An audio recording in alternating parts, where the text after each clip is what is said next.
கம்பம் பாரதி தமிழ் இலக்கிய பேரவையின் சார்பிலே இந்த உரையாடல் நிகழ்ச்சி, அதற்கு முன்னே கவியரங்கங்கள், சொல்லரங்கங்கள் என்று ஏராளமான நிகழ்ச்சிகளை நடத்தி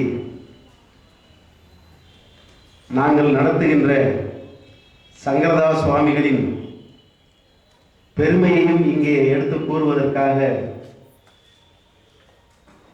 கவிஞர் கம்பம் பாரதன் அவர்கள் ஏற்கனவே அங்கே பட்டிமன்றத்துக்கு நடுவராக வந்திருந்தார்கள் மேலூருக்கு. அந்த நிகழ்ச்சியின் போது இப்படி ஒரு நிகழ்ச்சி நடத்த இருக்கிறோம், தாங்கள் வர வேண்டும் என்று கேட்டார்கள். வாய்ப்பு கொடுத்தால் வருவேன் என்று கூறியிருந்தேன். அதன்படிக்கு என்னை இங்கே அழைத்திருக்கிறார்கள். அந்த இலக்கிய பேரவை சார்ந்த அன்பு நண்பர்களுக்கும், இங்கே தலைமை உரையாற்றிய ஐயா அவர்களுக்கும், முன்னாள் ஊராட்சி மன்ற தலைவர் அவர்களுக்கும், ஆண்டோர்களுக்கும் சான்றோர்களுக்கும் அனைவருக்கும் என் முதற்கண் நன்றியை தெரிவித்துக் கொள்கிறேன். நாங்கள் நாடகம் நடத்துறது இந்த மதுரை மாவட்டமாக தான் இருந்துச்சு. இந்த மதுரை மாவட்டத்துக்குள்ள நாங்கள் இந்த பகுதிகளில் வந்ததே இல்லை நாடகத்துக்கு. அதாவது தென்னார்காடு மாவட்டத்திலிருந்து திருநெல்வேலி மாவட்டம் வரைக்கும் அப்படியே கடற்கரை முழுவதும் போவோம். கிராமங்கள்ல இங்கிட்டு திண்டுக்கல், கரூர், சேலம் வரைக்கும் போவோம், ஈரோடு, சேலம் வரைக்கும் போவோம். ஆனா என்னமோ தெரியல, இந்த தேனியை தாண்டிட்டாக்க இந்த பக்கம் நாடகத்துக்கு நாங்க வந்ததே இல்லை. எங்க பாட்டியே வந்தது கிடையாது. நாடகம் அடிச்சு போச்சு அப்படின்னு சில பேர் சொல்றாங்க. இல்ல, கோயில்கள் இருக்கும் வரைக்கும், திருவிழான்னு ஒண்ணு நடக்கும் வரைக்கும் நடந்துகிட்டே இருக்கும். இன்னைக்கு எங்க மதுரை சங்கத்துல இருந்து இன்னைக்கு நல்ல சீசன் நேரத்தில் இன்னைக்கு 20 பார்ட்டி ஒரு நாளைக்கு அந்த சங்கத்தை விட்டு வெளியே கிளம்பி சொன்னா நம்ம பகுதியில் இருக்கிறவங்களுக்கு நம்பிக்கைப்படாது. 20 பார்ட்டி மதுரையில மட்டும் 20 வேன் போகும், 20 கிராமத்துக்கு போய் நடத்துறது. அதே மாதிரி காரைக்குடியில் ஒரு சங்கம், புதுக்கோட்டையில் ஒரு சங்கம், நாமக்கல்ல சங்கம், சேலத்துல சங்கம், கரூர்ல சங்கம், திண்டுக்கல்ல சங்கம், காரைக்குடியில சங்கம், திருப்புவனத்துல சங்கம், இப்படி ஏராளமான சங்கங்கள்ல இருந்து அங்கங்க நடந்துகிட்டே இருக்கும். ஆனா என்னமோ தெரியல, நம்ம பகுதி மட்டும் நாடகத்துக்கு நாங்க வந்ததே இல்லை. பார்ட்டியே வந்ததில்லை. சின்னமனூருக்கு இந்த பக்கம் வந்ததே இல்லை. சின்னமனூர் பக்கத்துல இந்த எங்க மேலூர் பகுதியில இருந்து வெள்ளலூர்காரங்களா ஒரு ஊரு குடியிருக்காங்க. நம்ம ஏழை காத்த அம்மன் வல்லடியார்னு சொல்லி அந்த சாமி கும்பிடுறாங்க. அங்கே ஒரு 2-3 வருஷம் நான் வந்தேன். ஆனா இந்த பக்கம் நான் வந்ததில்லை, நாடகம் நடத்துனது இல்லை, பார்த்தது இல்லை. ஒரு பெரிய ஒரு அதிசய வித்தியாசம் தாங்கன்னு அந்த பகுதியில இன்னைக்கு வந்திருக்கேன். சங்கரதாஸ் சுவாமிகளுடைய பெருமைகளை சொல்றதுக்கு, அவருடைய கவிகளையும் பாடல்களையும் சொல்றதுக்காக ஐயா மூலமா நான் இங்க வந்திருக்கேன். அவர் எழுதின நாடகம் 60ன்னு சொல்லுவாங்க.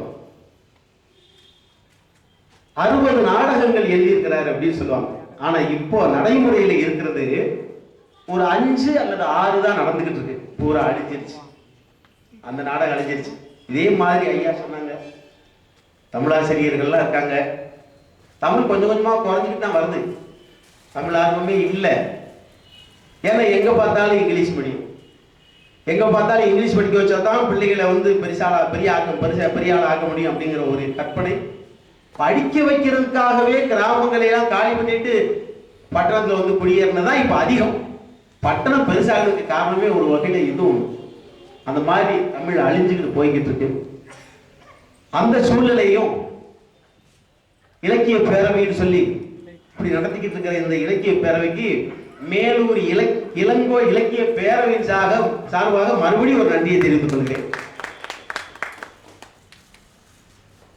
இந்த 60 நாடகங்கள்ல சங்கரதாஸ் சுவாமிகள் நாடகம் இப்ப நடத்திக்கிட்டு இருக்கிறது குறிப்பா வள்ளி திருமணம்னு ஒரு நாடகம். அது நம்ம ஏரியாவில் பார்த்துருப்பீங்களோ இல்லையோ தெரியல.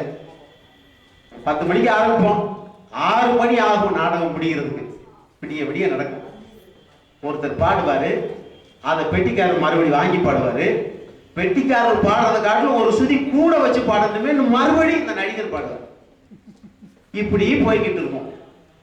அப்புறம் சினிமா பாட்டுகள் ஏராளமா இடையில அப்படி போய் விடிய 6 மணி வரைக்கும் நடக்கும்.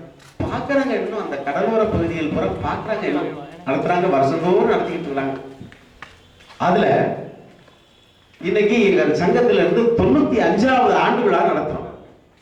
மதுரை தமிழ்நாடு நாடக நடிகர் சங்கம் தான். நான் ஒரு 3 வருஷம் செயலாளராக இருந்தேன், 3 வருஷம் கமிட்டில இருந்தேன். இன்னைக்கு 95வது ஆண்டு விழா. அதுல நினைவு நாள்ல வரும்போது இந்த சங்கரதாஸ் சுவாமிகளை போட்டிருந்தாங்க. அது மிக மிக பாராட்டக்கூடியதா இருந்துச்சு. நவம்பர் 13 சங்கரதாஸ் சுவாமிகள் பாண்டிச்சேரியில இறந்த தினம். அந்த 13ஐயும் இங்க கொண்டு வந்து இன்னைக்கு அவருடைய நினைவு நாளையும் சேர்த்து வச்சு கொண்டாடி இங்க மகிழக்கூடிய அளவிலே கொண்டு வந்து வச்சிருக்கிறாங்க. அது எனக்கு ரொம்ப பெருமையா இருக்கு. அதுல சொல்றாங்க, ஒரே நாள் இரவிலே ஒரு நாடகம் எழுதினாராம் சங்கரதாஸ் சுவாமிகள். கிருஷ்ணலீலான்னு சொல்லி இரவு உட்கார்ந்து எழுத ஆரம்பிச்சது. விடியறதுக்குள்ள எழுதி முடிச்சிட்டாங்க. முற்றம் அப்படின்னு எழுதி முடிச்சுட்டு உட்கார்ந்தாங்க. அந்த மாதிரி ஒரு விறுவிறுப்பான மனுஷன். சத்யாவன் சாவித்திரின்னு ஒரு நாடகம். அதுல யமன் வேஷம் போடுவாராம். யமன் வேஷம் போடும்போது அந்த கூட்டத்துல யாராவது கர்ப்பிணி பெண்கள் இருந்தாக்க எந்திரிச்சு போயிருங்கம்மா வீட்டுக்கு அப்படின்னு சொல்லுவாராம். ஏன்னா அவர் அந்த தோற்றத்துல வரும்பொழுது கர்ப்பிணிகள் உட்கார்ந்து இருந்தாங்க, கற்பம் கழிச்சுட்டு அவ்வளவு கொடூரமா வருவாராம் யமன் வேஷம் போட்டு. அந்த மாதிரி ஒரு நடிகர், எழுத்தாளர், கவிஞர், இப்படி ஏராளமான திறமைகளை கொண்டவர் சங்கரதாஸ் சுவாமிகள். அதனாலதான் அவருடைய எத்தனையோ பேர் நாடகம் எழுதினாங்க. அவருடைய பேர் மட்டும் அழியா புகழோடு இன்னைக்கு இருக்குன்னா அதுதான் காரணம். இந்த வழி திருமண நாடகத்துக்கு வந்துருவாங்க. அப்படி வழி திருமண நாடகத்துல முதல்ல பப்புன்னு வருவாரு. நான் ராஜ் பாட்டு, நான் சிரி பாட்டு, நான் நாடகரு, என்ன பப்புன்னு அப்படின்னு பக்கம் மேலும் அவங்கெல்லாம் சொல்லிட்டு போயிருவாங்க. இதை செட்டு பண்ணோன்னா அப்புறம் டான்ஸர் வருவாங்க, அவங்கள சந்திப்பாங்க. அப்புறம் நம்பிராஜன் வருவார். இப்போ நம்பிராஜனே இந்த நாடகத்துல வழி நாடகத்துல இல்லை. நம்பிராஜன் போடுறதுக்கு ஆளும் இல்லை, ஊர்களில் கேட்கறதும் இல்லை. அது ஒரு எந்திரிச்சு போற இதா இருக்கு, சந்தர்ப்பமா இருக்கு, இடவேளை விட்ட மாதிரி அப்படி எந்திரிச்சுறாங்க. அதனால நம்பிராஜன் வேணாம்னு கிராமத்தார்களே சொல்லி வேணாம்னு சொல்ற அளவுக்கு வந்துருச்சு அந்த நம்பிராஜ வேஷம். ஏன்னா அந்த வள்ளியை முதல்ல அறிமுகப்படுத்துறதுக்கு முதல்ல வரும்போது காட்டுக்கு நான் திணைக்காவலுக்கு அனுப்பணும் அப்படின்னு சொல்லி அனுப்பிட்டு அவர் போறது. அதுக்கப்புறம் வள்ளி வர்றது. இப்ப அது இல்லாமலே எங்க அப்பா போச்சனார் அப்படின்னு சொல்லிட்டு வந்துடும். ஏன்னா இந்த இப்ப இந்த நிஜ நாடகம் ஐயன்னாங்கல்ல, மைக் மாதிரி குனிஞ்சிட்டு மேஜ மாதிரி வச்சு மைக்க கையை தூக்குனாங்க. அதுலயும் நான் கூட கலந்துக்கிறேன். ஏன்னா முற்போக்கு எழுத்தாளர் கலந்துக்கிட்டேன். அந்த முற்போக்கு எழுத்தாளர் சங்கத்துக்காரங்க தான் இன்னைக்கும் அந்த நாடகங்கள் நடத்துறாங்க. தெருக்கு மேல அடிக்கிற மாதிரி மேல வச்சு பாடம் பண்ணுவாங்க, தண்ணி அடிக்கிற மாதிரி ஐயா சொன்ன மாதிரி பண்ணுவாங்க. அது இன்னும் நடந்துகிட்டே இருக்காங்க. அந்த மாதிரி இன்னைக்கு என்ன பண்றான், வள்ளி என்ன பண்றாங்க, அப்பா போச்சனாரு, திணைக்காவலுக்கு போச்சனாரு அப்படின்னு அப்படியே வருவாங்க. அங்க திணைக்காவல் இருக்கிற வள்ளியே நாரதர் வந்து ககனமா புராணத்துல என்ன பண்றது, ககனமா இருக்குமா அப்படி பார்த்துட்டு போறாரு. போய் முருகன்ட்ட சொல்றாரு, வந்து போய் வள்ளிய கல்யாணம் பண்ணிடுவாயா. ஆனா சங்கரதாஸ் சாமிகள் என்ன பண்றாங்க, அதை நாடகம் ஆக்குறதுக்காக வள்ளியிட்ட இறங்கி வந்து முருகனை கல்யாணம் பண்ணிக்கமா அப்படின்னு சொல்றாரு. ஒரு கன்னி பெண்ணை கானகத்துக்குள்ள நிக்கிற போது ஒரு சாமியார் வந்து நீ முருகனை கல்யாணம் பண்ணிக்கமான்னு சொன்னாக்க அந்த பொண்ணு உடனே சம்மதிச்சிருமா, மாட்டேன்னு தானே சொல்லும். இதுல தர்க்கம் வந்துடும். வண்டு வெளி கற்கண்டு மொழி பாதே அப்படின்னு பாடுறார். நாரதர் வந்து என்ன பெண்ணை வர்ணிச்சு வண்டு வெளின்னு இதுவரைக்கும் வேற எந்த கவிஞர்களும் சொல்லுங்க. மான்விழி என்று சொல்வார்கள், பூவிழி என்று சொல்வார்கள், மீன்விழி என்று சொல்வார்கள். ஆனால் வண்டு விழி என்று சொல்லி இதுவரைக்கும் எந்த கவிஞர்களும் சொன்னதில்லை. சங்கரதாஸ் சுவாமிகள் ஒருத்தர் தான் சொன்னது. ஏன்னா வண்டினுடைய தன்மை என்ன, எதையும் குடையக்கூடியது. அந்த கன்னி பெண் பார்வை அப்படி குடையுமா அப்படின்னு சங்கரதாஸ் சுவாமிகள் அது சொல்லிக்கிறாரு. வண்டு விழி கற்கண்டு மொழி மாறி நீ வாழ்ந்திருக்கும், பண்டு விழி கற்கண்டு மொழி மாறி நீ வாழ்ந்திருக்கும் நாடெது சொல் போதே இப்படி சொல்லுவார். அப்புறம் அந்த அம்மா அதுக்கு பதில் சொல்லுவாங்க. இப்படி சொல்லிக்கிட்டு இருந்து கல்யாணம் பண்ணிக்கங்கன்னு சொல்ல போகும்போது என்ன பண்ணுவாரு, இந்த வெண்காணில் வந்து இப்படி தனியாளாகி செந்தினை பொணம் காக்கின்ற சிறுகுடி வாழ்தல் நன்றோ,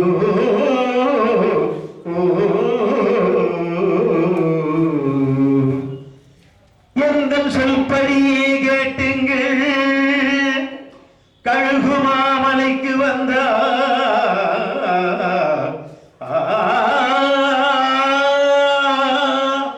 நித்திய சுகத்துடன் இருக்கலாமே, நித்திய சுக சுகத்துடன் இருக்கலாமே. சொல்லும் என் வார்த்தை கேளம்மா, தள்ளாதே சும்மா, சொல்லும் என் வார்த்தை கேளம்மா அப்படின்னு இவர் சொல்றாரு. அந்த அம்மா கன்னி பெண்ணா இருக்கிறவங்க காலகத்துக்குள்ள இருக்கிற நேரத்துல ஒரு கல்யாணம் பண்ணிக்க அப்படின்னு ஒரு சாமியார் வந்தா சும்மா இருக்குமா அந்த பொண்ணு?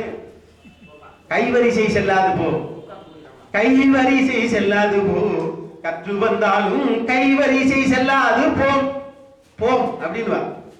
ஏன்னா போன்னு சொன்னாலும் மரியாதை குறைவு, மரியாதையோட போங்கையான்னு சொன்னாலும் வேற மாதிரி வரும்.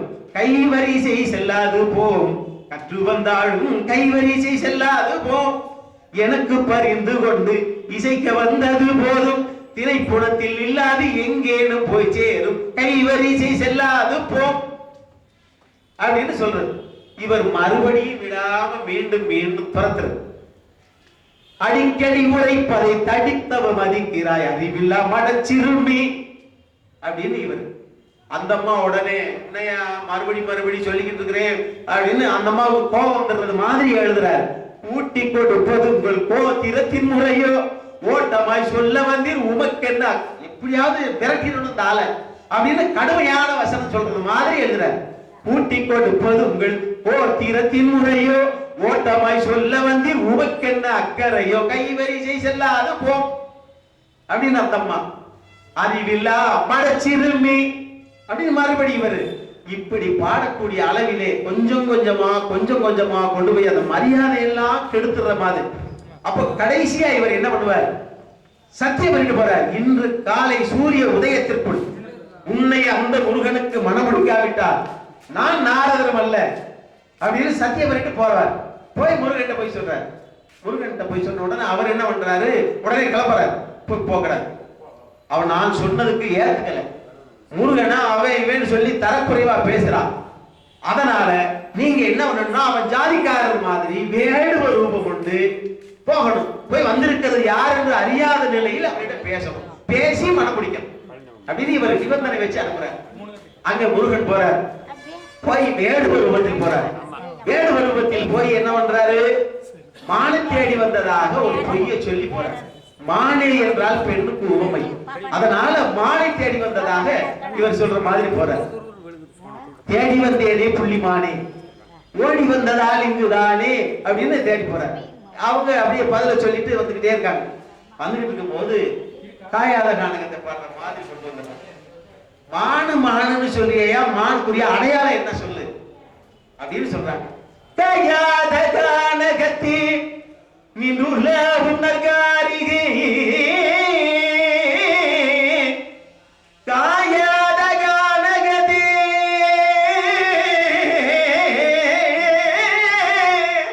நின்றுள்ள உன்னர்காரிகே,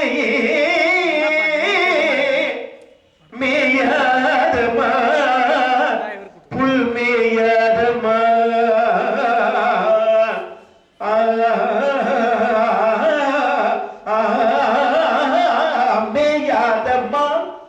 மேவும் கானகமடைந்து நறுசந்தனமும் புழுகும் கமலும் கலவங்களடிந்து சுணங்கு படர்ந்து புல்மேயாதம்மா, காணக்குறவர் கண்மணி எனவள் காணக்குறவர் கண்மணி எனவள் காண கோயிலின் நிகர் குரலுடையது மேயாதம்மா, தேனும் பாகும் தினைமாவும் தின்பதல்ல அதொரு புள்ளொரு போது மேயாதம்மா, தேனும் பாகும் தின்னுமா, தின்பதல்லாது புல்லொரு போதும் மேயாது.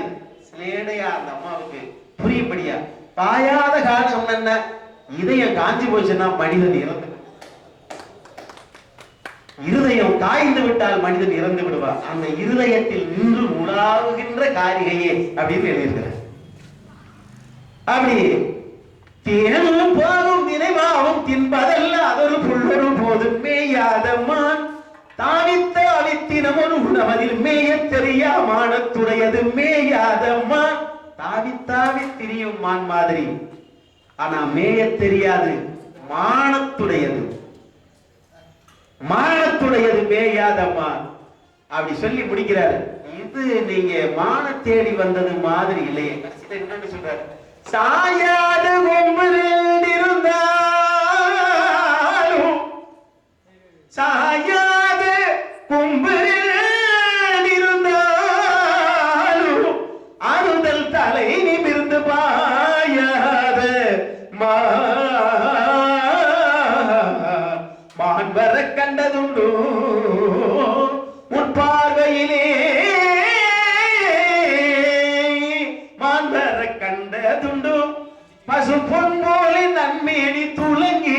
புவிதனில் அழகிய மான் வர கண்டதுண்டோ, புவிதனில் அழகிய மான், புவியெல்லாம் காண முடியாத அளவுக்கு ஒரு அழகிய மான் அப்படின்னு.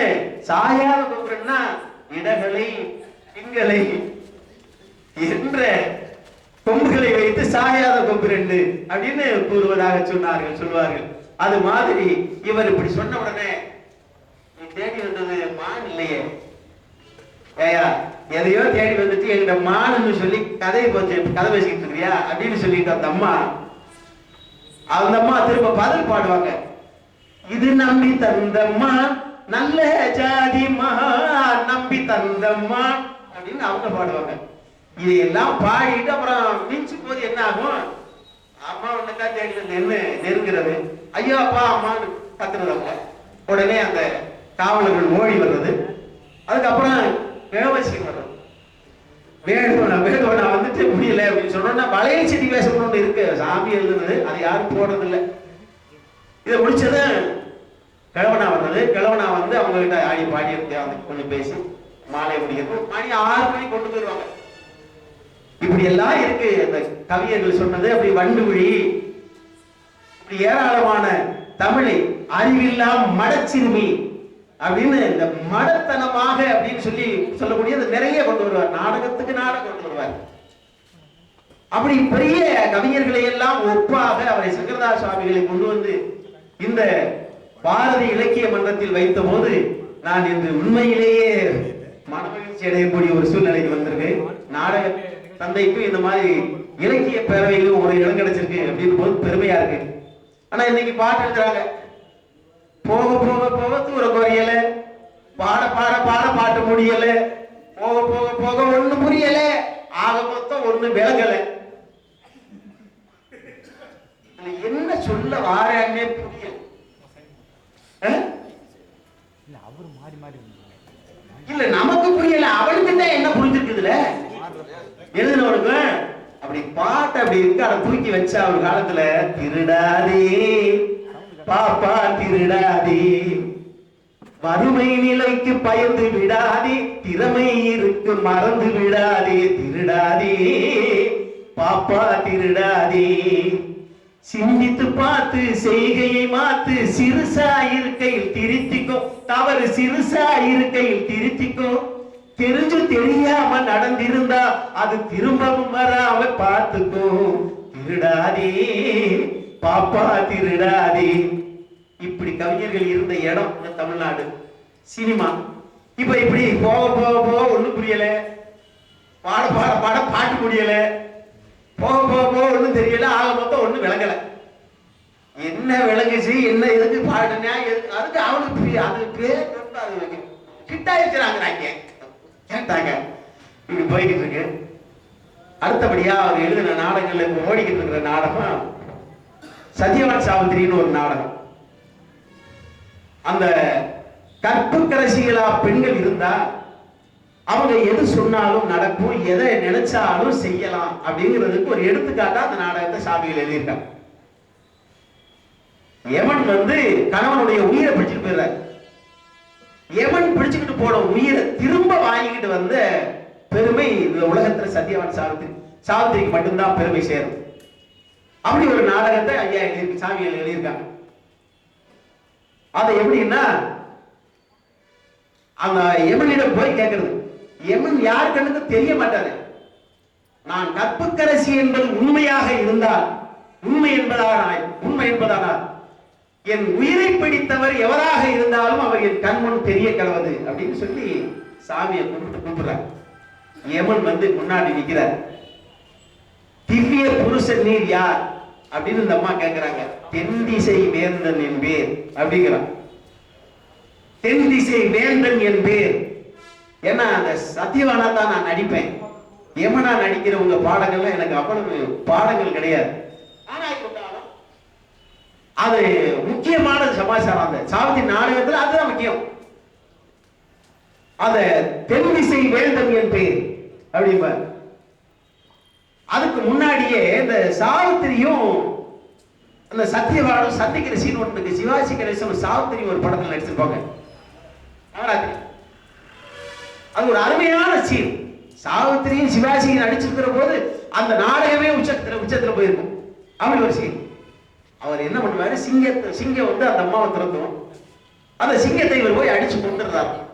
கொன்ன உடனே அந்த கொன்ன களைப்புல, சிங்கத்தோட சண்டை போட்ட களைப்புல இவர் என்ன பண்ணாரு, வந்து அப்படியே அயர்ந்து தூக்கிட்டார்.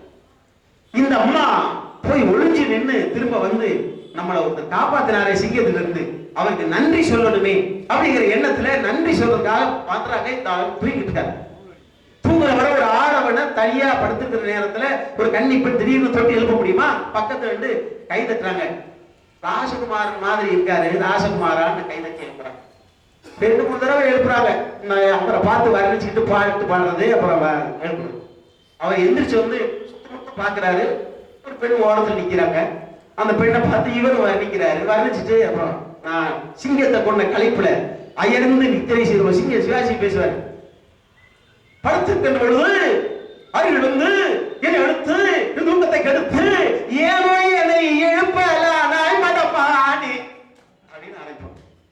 அது மாதிரி நாடகத்துல நாங்க அந்த மாதிரி அவர் பேசுற மாதிரி பேச மாட்டோம். பக்கத்துல போய் நின்று என்னென்னமோ காமெடி எல்லாம் பேசி பண்ணி சிரிக்க வைக்கிறதுக்காக என்னமோ பேசுவோம். பேசிட்டு ஏனோ என்னை எழுப்பலானாய் மடப்பாடி, அந்த மட அப்படிங்கிறது அந்த இடத்துலயும் கொண்டு வந்து சேர்ப்பார். மடமானே எனக்கு அதனை உரைக்க வேண்டும், இசைந்து கேட்பேன் நானே. அந்தம்மா உடனே சிங்கத்தால் நான் அடைந்த துன்பம் தீர்த்ததாலே செய்த நன்றி எண்ணி வந்தேன் சேர்ந்த அன்பினாலே. நன்றி சொல்றதுக்காக என்ன எழுப்பணியா? அப்படி யாருங்கிறத நான் தெரிஞ்சுக்கணும்ல. எந்த ஊரோ இருப்பதே எது பெயர் தந்தை, எந்த ஊரோ இருப்பதே எது பெயர் தந்தை, இன்று எனக்கு நீ உரைத்தால் இன்பம் கொள்ளும் சிந்தை அப்படி கொண்டு வருவார். அப்படி கொண்டு அவங்க அழகிய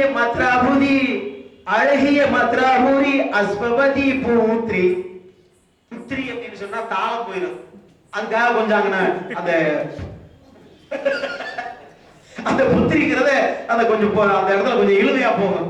அழகிய மத்ராபுரி அஸ்வபதி புத்ரி, அக்கம் பக்கத்தோர்கள் என்னை அழைக்கும் பேர் சாவித்ரி. சாவித்ரியா?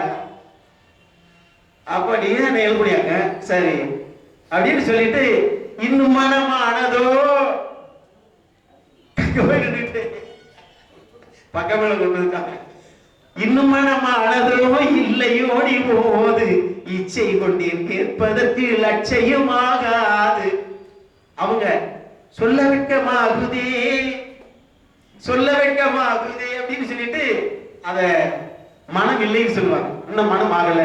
அப்போ மனமாகலைன்னு சொன்னா ராஜகுலத்தில் பிறந்தவர்கள் யாரையாவது ஒரு அரண்மனையில இருக்கக்கூடிய ஒரு இளவரசனை மனதில் நினைத்து வரிப்பது உண்டு. அது மாதிரி யாராவது வர்ணிச்சு வச்சிருக்கீங்களா அப்படின்னு கேட்பாங்க. அது பாடலையே கேட்கும் போது அப்போ அவங்க சொல்றது பதில் சொல்றது, ஹரிச்சந்திரன் எதை கை கொண்டான் அப்படின்னு கேட்பாங்க. அதை நாங்க என்ன பண்ணுவோம், சத்தியத்தை கை கொண்டான்னு உடனே சொல்லாம நேர்மையை கை கொண்டான் அப்படின்னு சொல்லுவோம். இல்லைங்க சத்தியத்தை கடைபிடிச்சாரு. அதுல முன்னால உள்ளது மட்டும் அப்படின்னு சொன்னோன்னா சத்திய, அப்புறம் மேல இருக்கிறதுக்கு பேர் ஆகாயம் சொல்லுவோம், இன்னொன்னு வான் என்று சொல்லுவோம். அந்த இப்ப இத பின்னாடி உள்ளதை சேர்த்துக்கோங்க சத்தியம் அப்படின்னு. அந்த அப்போ 2 பேரும் ஒன்று சேர்ந்து காதல் பாடுறது, கல்யாணம் நாடகம் மூலமா கல்யாணம் நடத்தி காட்டுல நாடக நகரமெல்லாம் அவங்க இழந்துருந்தாங்க கொண்டு வருவாங்க. காட்டுல இருக்கும்போதுதான் கணவனுடைய உயிரை பறிச்சுட்டு போன உயிரை எவரிடம் போய் வாதாடி உயிரை வாங்கிட்டு வரதுக்காக வைப்போம். அப்ப அந்த யார் கண்ணுக்கும் தெரியாத எமன் இவன் இந்த பொண்ணு கண்ணுக்கு தெரியறான். தெரிஞ்ச உடனே என் கணவன் வேணும் எனக்கு அப்படின்னு கேட்கிறான். கணவன் உயிரை பிடிச்சதுதான், வேற எது வேணும்னாலும் கேளு, அதை தவிர வேற எது வேணாலும் கேளு, நான் தர்றேன், கணவன் உயிரை கொடுக்க முடியாது அப்படின்றாரு. சரி வேற எது வேணாலும் கேட்டா கொடுப்பீங்களா? என் மாமனார் மாமியாருக்கு கண் தெரியாது 2 பேருக்கும், அவர்களுக்கு கண் பார்வை வேணும் அப்படின்னு சொல்லி கேட்போம். தந்தைன்னு சொல்லிடுறார். இது வரைக்கும் மாமன் மாமியாருடைய கண் பார்வை வேணும்னு கேட்டது நீ ஒரு பெண்ணு தான் உலகத்திலே. 2 கண் தெரியாதது கிடக்குதுகளை கட்டி அழுகிறேன் போய் சேருதுலையே அப்படின்னு எதிர்பார்த்துக்கிட்டு இருக்கிற காலம் இது. அதுகளுக்கு கண் பார்வை வேணும் அப்படின்னு கேட்டது நீ ஒருத்தி தான். தந்தேன் அப்படின்னு கொடுத்துறாரு. அப்போ இல்ல சாமி கொஞ்சம் கொடுங்க, இன்னொன்னு வேணும். என்ன வேணும்? இழந்த நாடு நகரம் தேவை. என் மாமனாருக்கு இழந்த நாடு நகரம் மறுபடியும் தேவை. தந்தை கொடுத்துட்டு ஓய்க்கிறார். மறுபடியும் இந்த அம்மா விரட்டிக்கிட்டு போறாங்க. மறுபடியும் விரட்டிட்டு போய் மறுபடியும் சந்திச்சிடறாங்க. சந்திச்ச உடனே நீ என்ன எதுக்காக வந்த? இன்னொன்னு வேணும். என்ன வேணும்? என் தாய் தந்தையருக்கு குழந்தை பாக்கியம் வேணும் அப்படின்னு கேட்கிறாங்க. தந்தை அப்படின்னு கொடுத்துட்டு ஓடிடுறாரு. அங்க என்னமா அக்கினி ஆறு ஓடுமா, அதன் மேல அவரு மயிர் இலையில கட்டி சிம்மாசனம் கட்டி தொங்குமா. அவர் நீதி தடுமாறுனா அதுல விழுந்து அப்படியே பாதாளத்துக்கு போற மாதிரி இருக்குமா அப்படின்னு சொல்றாரு. அந்த மாதிரி அந்த அக்கினி ஆறையும் கடந்து இந்த அம்மா போயிடுறாங்க. போய் இங்க வரையில யாராலும் வர முடியாது, நீ வந்துட்டியே, என்ன மறுபடியும் எதுக்கு வந்த? மறுபடியும் ஒண்ணு வேணும். என் தாய் தந்தைக்கு கொண்டு கொடுத்தீங்க, கண்டறியாதவங்களை எல்லாம் பண்ணீங்க, நான் இப்படியே வாழ்கின்றதுதா, எனக்கு குழந்தை பாக்கியம் வேணாமா அப்படின்னு கேட்டேன். தந்தே மாட்டினார். ஏயா நான் கற்புக்கரசி என்பது உண்மைதானே, அதனாலதானே நீங்க போராட்டத்துக்கெல்லாம் நான் கூப்பிட்ட உடனே நீங்க கண் முன்னால வந்தீங்க. நீங்க போராட்டத்துக்கெல்லாம் என்னால வர முடிஞ்சுச்சு. புருஷன் இல்லாம எப்படியா எனக்கு குழந்தை பாக்கியம் கொடுத்தாக்க அது சரியா வரும் அப்படின்னு சொல்லுவாங்க. அப்படின்னு சொன்ன உடனே ஏமே தவறிட்டமே, வாக்கு தவறிட்டமே அப்படி நெத்தியில கை வச்சிருப்பாரு. நாரதர் வந்து அப்படியே சுத்தி ஆடுவாரு. அடா ஏமா மாட்டிக்கிட்டியடா அப்படின்னு கேள்வி பண்ணி அப்படி சுத்துவார். அப்போ கணவனுடைய உயிரையும் தருகிறேன் அப்படின்னு சொல்லி உயிரளிப்பு கொடுத்து சத்தியவான் சாவித்திரியாக மறுபடியும் அப்படியே பட்டாபிஷேகம் பண்ணி வைப்பாங்க.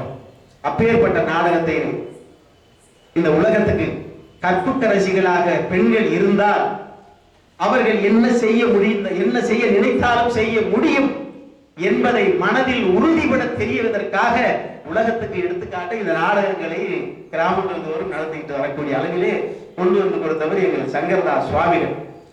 அடுத்தபடியா பவளக்கொடியில் ஒரு நாடகம். அது எப்படின்னா, நர நாராயணனாக அவதரித்த கண்ணன் அர்ஜுனனுடைய கதாபாத்திரங்கள் ஒன்று.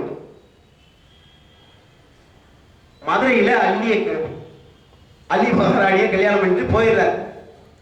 கல்யாணம் பண்ணிட்டு போனவர் 5 வருஷமா திருப்பி வரல. குழந்தை பிறந்த நேரம் வந்திருக்காரு, 5 வருஷமா வரல. வராத போது இவர் என்ன பண்றாரு, அங்க இருந்துகிட்டு நேரத்துல இந்த அம்மா புலந்திரனுக்கு சுரங்கண்டு விட்டது அப்படின்னு அங்க அனுப்புறாங்க. தர்மருக்கு ஓலை அனுப்புறாங்க. தர்மர் ஓலையை பார்த்துட்டு அந்த பையனுக்கு காய்ச்சல் வந்துருச்சு இருக்கு, ஜன்னி இருக்கு, இந்த பையன் அர்ஜுனனை எப்படியாவது அங்க அனுப்பி வைக்கணும் அப்படின்னு சொல்லி ஆளை விட்டு தேடி கூப்பிட்டு வர்றாங்க. கூப்பிட்டு வந்தது இந்த மாதிரி லிகிதத்தை காட்டுறாங்க. போ அங்க போய் மதுரைக்கு போ அப்படின்னு சொன்னா, மதுரைக்கு போறதுக்கு அர்ஜுனனுக்கு பயம். நாம தனியா போனோம்னா அவ புருஷன் பார்க்க மாட்டா, கத்தி எடுத்து வெட்டுவான். 5 வருஷமா வராதவன் இப்ப எதுக்கு வந்தேன்னு சொல்லி வெட்டுவான். நம்ம போக கூடாது. கண்ணனை கூட்டிட்டு போனாதான் எப்படியாவது அவர் சமாதானமா பேச வைப்பார் அப்படின்னு கண்ணனை கூப்பிடுறாரு. கண்ணா கார்மேக வண்ணா அப்படின்னு கண்ணனை கூப்பிடுறாரு.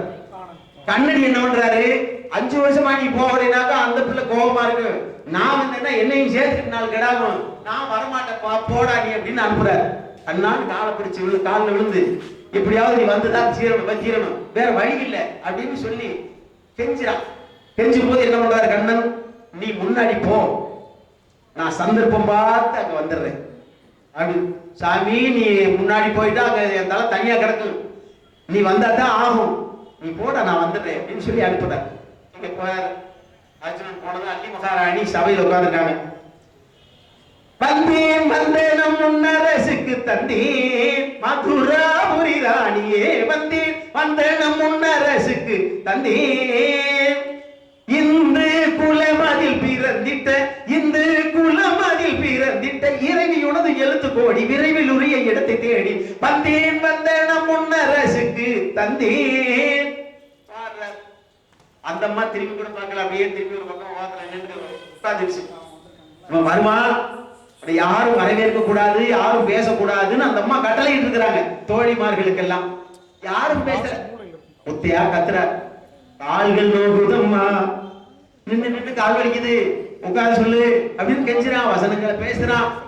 கால்கள் நோகுதம்மா கொஞ்சம் கருணை செய்யம்மா, காவலாயுலகாலும் ராணிய கோபமாகுமா, கால்கள் நோகுதம்மா, கொஞ்சம் கருணை செய்யம்மா, ஆக்கினைக்கு பயந்து நான் அஞ்சி ஓடி வந்தேன், ஆதலால் இனிமேலும் கோபமதாகுமாமே நீ நொந்தேன். ஆக்கினைன்னா நீங்க என்ன தண்டனை கொடுத்தாலும் அதுக்கு பயந்து நான் ஓடி வந்தேன், ஆதலினால் இனி மேலும் கட்டின கணவன் நிக்கிறேன், கோபமாகுமா, மேனி நோகுது, உட்கார்ந்து சொல்லு அப்படின்னு கெஞ்சிறான். ஓலை கண்டவுடன் ஓடி வந்த என் மேல், ஓலை கண்டவுடன் ஓடி வந்த என் மேல், உற்ற கோபம் எதற்கு விட்டென்னை ரட்சிப்பாய் என்பாய், கால்கள் நோகுதம்மா, கொஞ்சம் கருணை செய்யம்மா, காவலாய் உலக ஆளும் ராணியே கோபமாகுமா.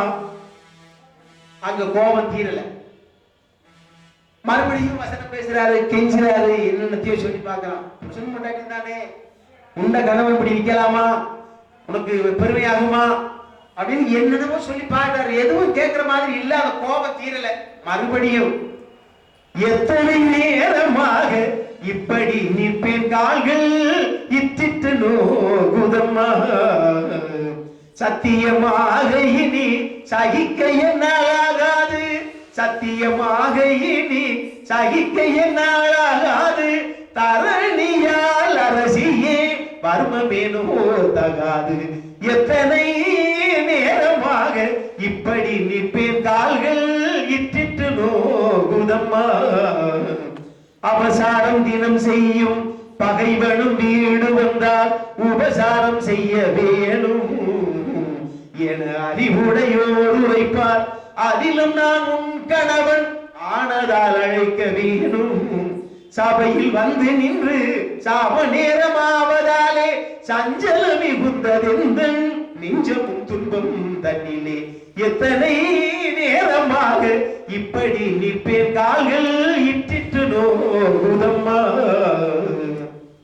இப்படி எல்லாம் முடிஞ்சிட்டு என்ன சொன்னாலும் கேட்க மாட்டேங்கிறான்.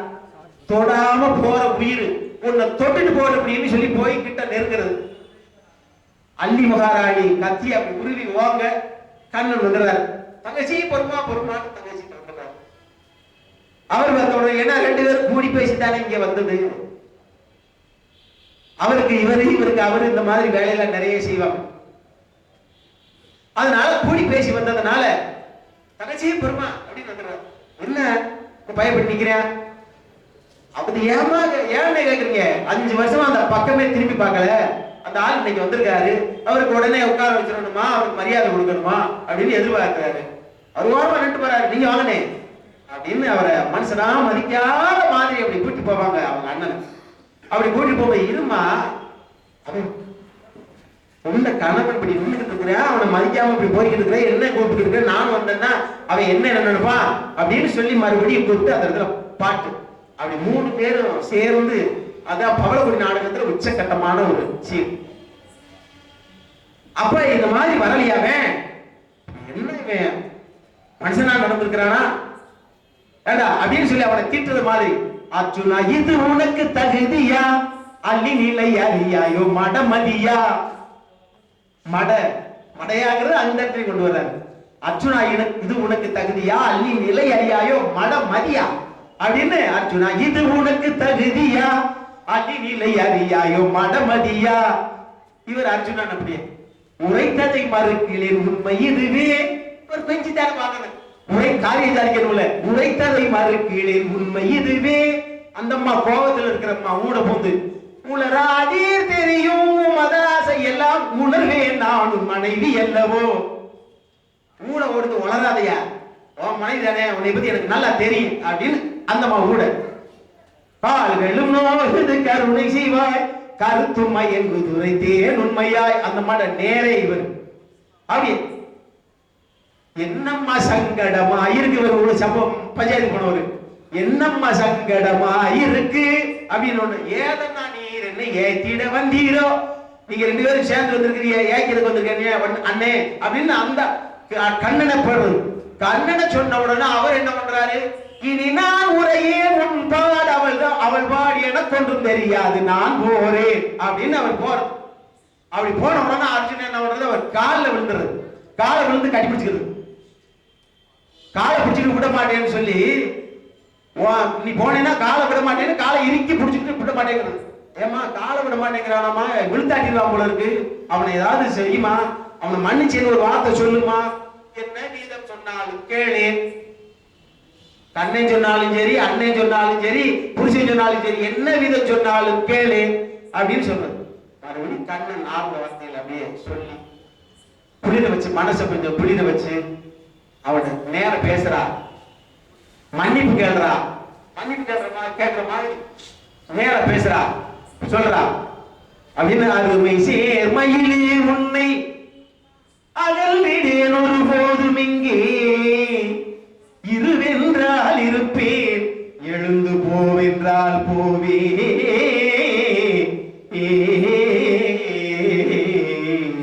உரிமையாயேவல் கேட்பேன், ஒரு பொழுதும் மறக்க மாட்டேன். இப்ப நடந்ததை மறக்க மாட்டேன், ஒருபோதும் மறக்க மாட்டேன், ஒரு பொழுதும் மறக்க மாட்டேன். உரிமையாயேவல் கேட்பேன், ஒரு பொழுதும் மறக்க மாட்டேன். கருணை செய் கால்கள் கண்ணி கடுக்குது நடுக்கம் கொண்டே,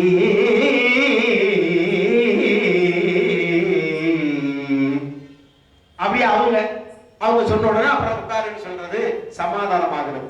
இது மாதிரி எல்லாம் இந்த நாடகத்தை கொடுமுடியில் பிறந்த கோகிலம், கேபிஎஸ், நம்ம டிஆர் மகாலிங்கம், இப்படி ஆளுகள் எல்லாம் பாடி அதை நடிச்சிருக்கிறாங்க. அந்த அம்மா எல்லாம் பக்க மேளங்கள்லாம் தேவையில்லை, எதிர்பார்க்க மாட்டாங்க. படத்துல பாடியிருக்காங்க, வாசி வாசி என்று கேபி சுந்தரம், வாசித்த தமிழ் என்று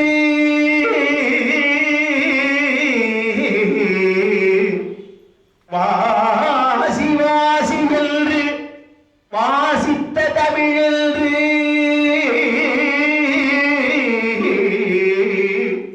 சிவா சிவா என சிந்தைதனில் நின்று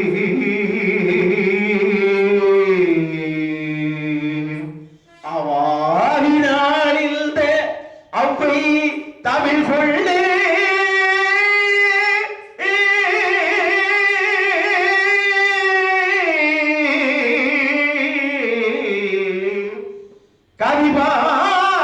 கவிபாடினால் உம்மை கண்குளிர கண்டு, அப்படி பக்கமேலமே இல்லாம அந்த அம்மாவை உங்க இஷ்டத்துக்கு பாடுங்கம்மா அப்படின்னு சொல்லி கொடுத்த அந்த புண்ணியவதி எல்லாம் போய் சேர்ந்தாங்க. அந்த அம்மாவெல்லாம் இந்த நாடகங்கள்ல நடிச்சு மேடையில பாக்குறதுக்கு நமக்கெல்லாம் கொடுத்து வைக்கல. அம்மா 65 வயசுக்கு முன்னே கிட்டப்பாவதர் இறந்துறாராம். நாங்கெல்லாம் பிறக்க முன்ன அவர் இறந்த உடனே அந்த அம்மா கலைத்துறையை விட்டு ஒதுங்கி இருக்கிறாங்க. ஔவையார்னு ஒரு படம் எடுக்கணும்னு ஒரு தயாரிப்பாளர் போய் நீங்க நடிக்கணுமா அப்படின்னு கேட்கிறாங்க.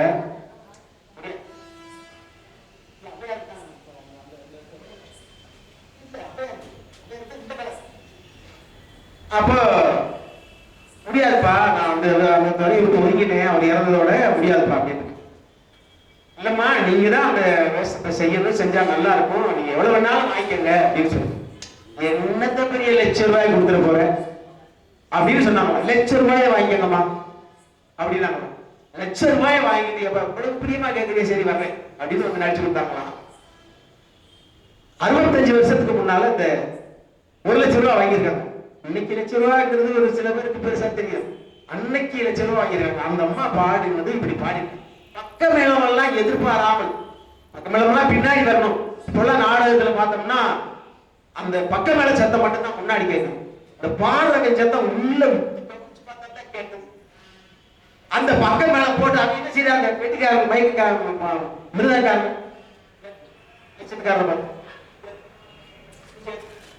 விடிய விடிய ஏத்த சொல்றியா, விடிய விடிய ஏத்த சொல்லி இந்த பாட்டே கேட்காம மாட்டார் மாட்டார் மாட்டார் மாட்டார் மிருதங்க சத்தமும் ஆல்ரவுண்டுக்கெல்லாம் மொத்தத்துல முதல்ல பெட்டிக்கே மைக் வைக்கிறது இல்ல. முன்ன இப்ப பெட்டிக்கு ஒரு மைக்கு, வாங்கி பாடுறதுக்கு ஒரு மைக்கு, அவளுக்கு 2, மிருதங்கத்துக்கு தொப்பிக்கு ஒரு மைக்கு, மேல ஒரு மைக்கு 2, ஆல்ரவுண்டு டீர்க்கு டீர்க்கு டீர்க்கு டீர்க்கு கேட்கும். எந்த பாட்டு எவன் பாட்டு கேட்காது வெளியே செத்தனையான் கேட்கும். பக்க மேலமா இருந்தது அது கொண்டு போயிடுச்சு. இப்போ அப்படி போய்கிட்டு இருக்கு. அந்த அம்மா பக்க மேலமா பின்னாடி இருக்கட்டு, அந்த வாய்ஸ் மட்டும் முன்னாடி போட்டு அப்படின்னு சொல்லி அந்த அம்மா வாய்ஸ் அப்படி கொடுத்த காலங்கள் பொற்காலங்கள். அப்படி பாரதியை பற்றி இளங்கோ இலக்கிய பேரவை வேலூர்ல அந்த பாரதி இலக்கிய பேரவை நடத்திக்கிட்டு இருக்கிறது. பாரதியார் பாடலும் ஒண்ணு பாடிடணும் அப்படிங்கிற ஒரு ஆசை. பாரதியார் கண்ட கனவு வடக்கே ஓடுகின்ற நதிகளை எல்லாம் இணைத்து கொண்டு வந்து தெற்கே வரைக்கும் கொண்டு வரணுமா, சிங்கள தீவுக்கு பாலம் அமைக்கணுமா, இப்படி ஒரு கனவு கண்ட பாடல் அது. சிந்து நதியின் இசை நிலவினிலே சேரன் நாட்டிலும் பெண்களுடனே சுந்தர தெலுங்கினில் பாட்டிசைத்து தோணிகள் ஓட்டி விளையாடி வரும். சிந்து நதியின் இசை நிலவினிலே சேரன் நாட்டிலும் பெண்களுடனே சுந்தர தெலுங்கினில் பாட்டிசைத்து தோணிகள் ஓட்டி விளையாடி வரும். கங்கை நதிப்புறத்து கோதுமை பெண்டம் காவிரி வெற்றிலைக்கு மாறுகொள்வோம். சிங்க மராட்டியதம் கவிதை கொண்டு சேரத்து தந்தங்கள் பரிசளிப்போம். சிந்து நதியின் இசை நிலவினிலே சேரன் நாட்டிலும் பெண்களுடனே சிங்கள தீவிற்கோர் பாலம் அமைப்போம். சேதுவை மேலுறுத்தி நீதி அமைப்போம். வங்கத்தில் ஓடி வரும் நீரின் இசையால் மையத்து நாடுகளில் பயிர் செய்குவோம். சிந்து நதியின் இசை நிலவினிலே சேரன் நாட்டிலும் பெண்களுடனே சுந்தர தெலுங்கினில் பாட்டிசைத்து தோணிகள் ஓட்டி விளையாடி வருவோம்.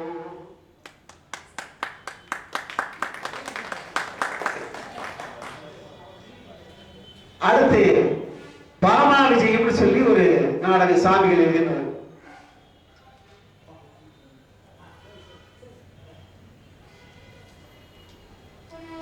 கண்ணனை பற்றிய ஒரு நாடகம். கண்ணன் கடவுளா இருந்தான்னா எனக்கு முன்னாடி வச்சுக்கிட்டு இங்க ஒரு நாளைக்கு வராம அங்க ஒரு நாளைக்கு வந்து அங்க ஒரு நாளைக்கு வந்து தெரிஞ்சா உனக்கு நான் வந்து சரி சொல்லுவேனையா போயா அப்படின்னு கதை உடைக்கிற மாதிரி என்ன பண்றது. நாரதர் போய் இந்த கலகத்தை உண்டு பண்ணிடுறாரு. ஒரு பாரிஜாத மலர்னு சொல்லி தேவலோகத்தில் இருக்கிற மலரை கொண்டு வந்து ருக்மிணி அம்மாவுக்கு கொடுத்துட சொல்றாரு. நாரதரே கொடுக்க சொல்றாரு. கொடுக்க சொல்லிட்டு என்ன பண்றாரு, பாமாட்ட போய் பாமா ருக்மிணிக்கு தான் கொடுத்தேன் பாமா பாரிஜாத மலரை உனக்கு கொடுக்கல பத்தியா, பிரியமெல்லாம் அங்க இருக்கு அப்படின்னு இவர் போட்டு விட்டு போயிடுறாரு. போன உடனே இவர் பாமா வீட்டுக்கு போறார். போனபோது அந்த அம்மா என்ன பண்றாங்க, கதை அடிச்சு யார் வந்தாலும் கதவை தரக்கூடாது. கண்ணன் வந்து கழுதையா கத்துனாலும் கதவை தரக்கூடாது, யாரும் கதவை சாத்தி அப்படின்னு கதவை சாத்திடுறாங்க. இவர் போய் கதவை தட்டுறார். பாமா கதவை தர இல்ல, பேச்சு மூச்சு இல்லை, யாருமே வரல. மறுபடி தட்டுறாரு. பாமா கதவை தர, பாமா கதவை நம்ம அங்கிருந்து பார்த்தாரு. காந்தி சத்யபாமா கதவை திறவாய், கதவை திறவாய் திறவாய் திறவாய் என்ன காமி சத்யபாமா கதவை திறவாய். நேமி பூமி புகழ் நேயன் புழுதியடைந்த வாயன், பூமி புகழ் நேயன் புழுதியடைந்த வாயன்.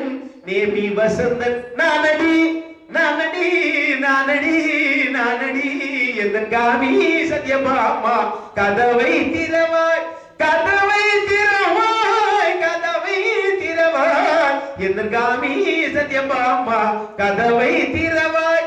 அக்கிரமங்கள் செய்திடும் அசுரரை வதைத்திடும், அக்கிரமங்கள் செய்திடும் அசுரரை வதைத்திடும். சக்கரதரனும் நானடி, சக்கரதரனும் நானடி நானடி நானடி நானடி எந்த காமி சத்யப்பா அம்மா கதவை திறவாய். என்ன சொன்னாலும் கதவை திறக்கல. பார்த்தாரு கண்ணன், கதவை திறக்காம இருக்கிற நேரத்துல இனி வேற இடத்துக்கு நான் போக முடியாது, உன் வீட்டு முன்னாலேயே என் உயிரை போய்க்கிறேன் நீ அப்படின்னு சொன்ன பிறகு, அதுக்கு பிறகு ஐயோ சாமி அப்படின்னு கதவை திறந்துறதாக அந்த கதையை எழுதியிருக்க. அப்படி கட்டிய கணவன் தெய்வமாக இருந்தாலும் சரி நிறுத்தி வைக்கப்படுவது அப்படின்னு சொல்லி அந்த சாமிகள் எழுதி உறுதியோடு எழுதி வச்சிருக்கிறார்.